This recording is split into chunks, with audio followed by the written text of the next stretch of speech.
छोड़ी जाय छै मोरा दिलवा के रानी हो बाबा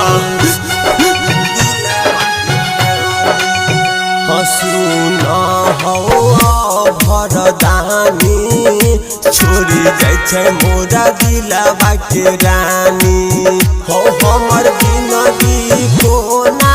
कटत हो बाबा हो हमर जिंदगी कोना कटत केहन लिखल हमर कहानी सुना हो भोले दानी छोड़ी जाय छै मोरा दिलवा के रानी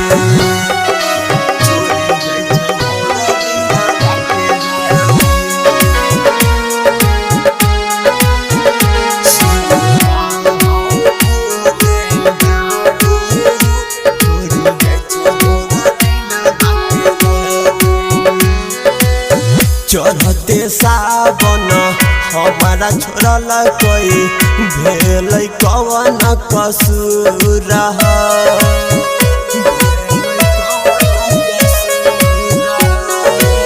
सब दिन बाबा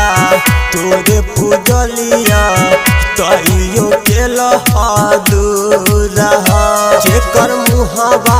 देख के जीवा बाबा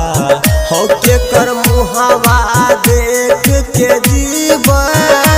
उ तो बनल हो दोसर के रानी सुना हो भरदानी छोड़ी जाय छै मोरा दिलवा के रानी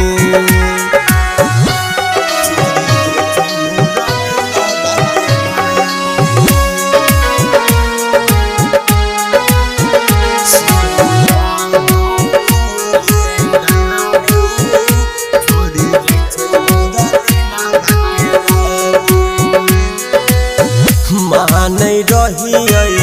दिल से वो करा केने रहिए भरोसा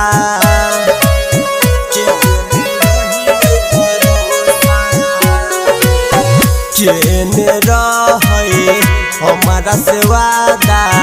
तैयो तोरल कैसा हो राइटर सरगम किसाना तूफानी हो बाबा हो राइटर सरगम किसाना तूफानी लके ठार छ गंगा के पानी सुन हो भरदानी छोड़ी जाय छै मोरा दिलवा के रानी हो बाबा।